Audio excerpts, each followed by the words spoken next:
Hi everyone, thanks for listening and watching. So I've been on a little kick recently about mindset, how the brain works, beliefs and thoughts and intentions and all this stuff. It stems from a couple of books that I've been reading, and it's actually blowing my mind. Sorry for the pun. But anyways, something happened to me this morning that reminded me of something that I had been learning about a book. I just wanted to tell you real quick about perception. Perception is one of the cognitive responsibilities for your prefrontal cortex, right up here, the front part of your brain. It's about, I think it's about a fourth of your entire brain-ish. Don't quote me on that. But your prefrontal cortex handles all of your conscious decisions, the decisions that require brain power. Research and study and imagination and thought, conscious thought, and all those types of things. It's your prefrontal cortex. There's no emotion there. But one of the major things that your prefrontal cortex handles is perception. And your perception, I think, is also, I guess part of it spills into your subconscious, but perception is really what you see. Now, one of the interesting things that I learned was that you don't see with your eyes, you see with your mind. And you've probably heard that before, but until it was really explained to me, literally, you don't see with your eyes. Your eyes are nothing more than a portal through which light and an image travel, and it projects onto a wall, which is in your brain. If you can imagine, your eyes are like a projector. It just sends the image back into your brain, and your brain interprets it, and it says yes, no, it says this is good, it says this is bad, it says this is just what you've been looking for, it says run away because you're scared of this thing. Your brain tells you what you perceive, what you pick up. There was an example of the FedEx logo. Inside of the FedEx logo is an arrow pointing to the right. It's in between the E and the X at the end on the right side. It's a negative space.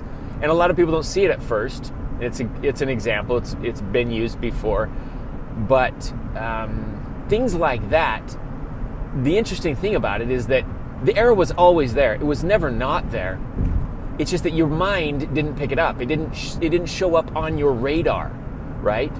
Your radar, your mental radar. So your brain saw it but didn't pick it up until someone points it out. And as soon as someone points it out, now your perception changes, not the logo. The logo is the same. It's still there. The arrow is still there. The letters are all still there, just like they were before. Only now you see it in a different way because somebody pointed something out to you. And that's exactly like life and success.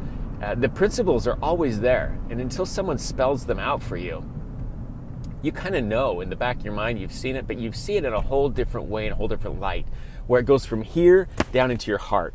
And you're like, boom, holy mackerel, what just happened? I don't know if you've had one of those aha moments, but that's exactly what it's like from a success perspective, or learning perspective. But anyways, so what happened to me, something very interesting. I was taking a shower and just getting out, and I started this new thing where I turn the shower, I turn it off really, really slowly, because I've heard through some research that cold water is actually good for you in the mornings. It invigorates you, it activates your pores, and it gives you energy, and it gets your mind, it stimulates the mind, and anyways, all kinds of blood circulation, blood flow. So if you try it, you can't fall asleep. A nice hot shower is good right before bed. Cold shower is actually good in the morning to start your day. So in the mornings, I'm usually a hot shower. I like to get it as hot as I can, and I burn myself out of the shower. My skin is all red. I just love hot water running down my back. But since reading this, I thought, you know what, I'm going to try cold shower as well. So I start out hot, and then at the end, when I'm all done washing and everything, then I slowly turn the bar across. I've got a one-handle shower, and it's just a bar from hot to cold, and I just slowly turn it colder while it's running down my back until it gets all the way as freezing cold, and I have to actually change my breathing technique in order to handle it, because really cold water, it takes your breath away. And so I start breathing differently, but I'm kind of doing this visualization while I do it, because I'm so awakened when the freezing cold water is trickling all over you.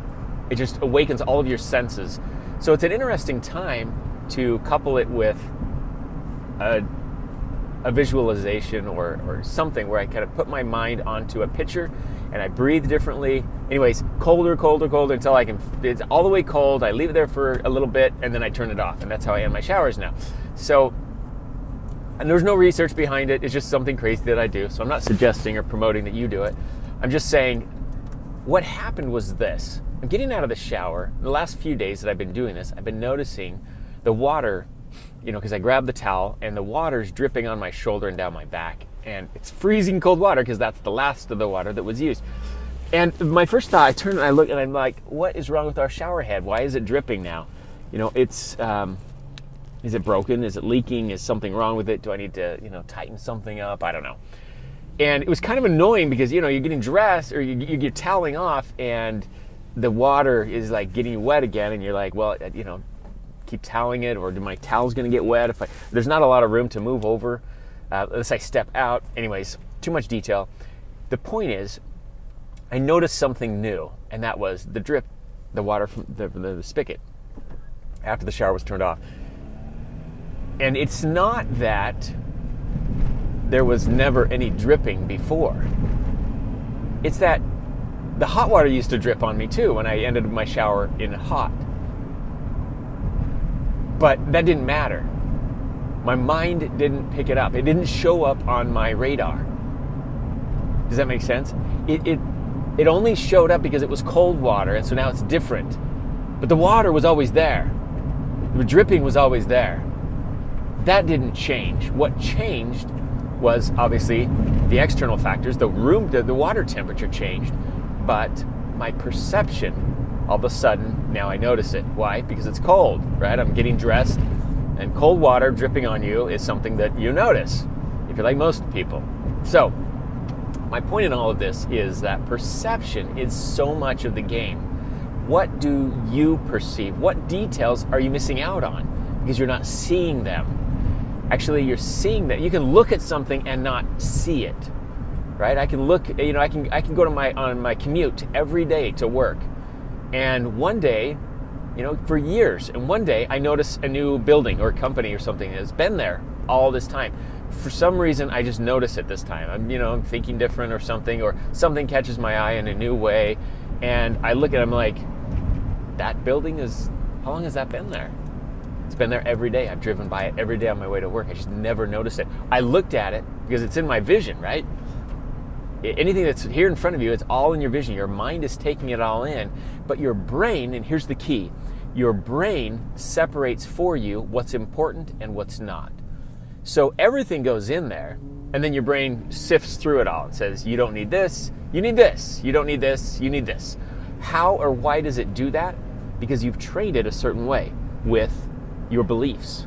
So anything that's important to you, because you've taught your brain through intention, or society or your environment has taught you to think a certain way about certain things, those beliefs are the red flags that your brain will sift through as it's sorting the information that your eyes take in. Does that make sense? So, for example, all of a sudden it's important for you that you're buying a new car. And you've all heard this analogy, but I'm going to use it again because it's really great. You're going to buy a new car and you've got your eyes on a Jeep. And I don't know why I picked Jeep, but what the heck. A red Jeep. I want a beautiful red Jeep. So for the next couple of weeks, you're driving around, all of a sudden red Jeeps are everywhere. Boom, red Jeep, boom, red Jeep. Why? Because it's now on your radar. In your mind, your brain has now said, red Jeep, got it. So I'm going to flag anything that has to do with red Jeeps. And that's true with anything in life. So you can actually teach your brain principles to red flag. So when your eyes see things, your brain will red flag things that are important to you.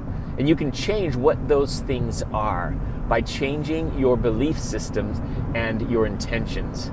That's where everything stems from. That's what's going on in your subconscious mind. What you perceive and what you see are entirely different. But you can change the outcome by changing your beliefs and changing your intentions. So your beliefs stem your thoughts, which stem your actions, which stem habits, which stem your lifestyle.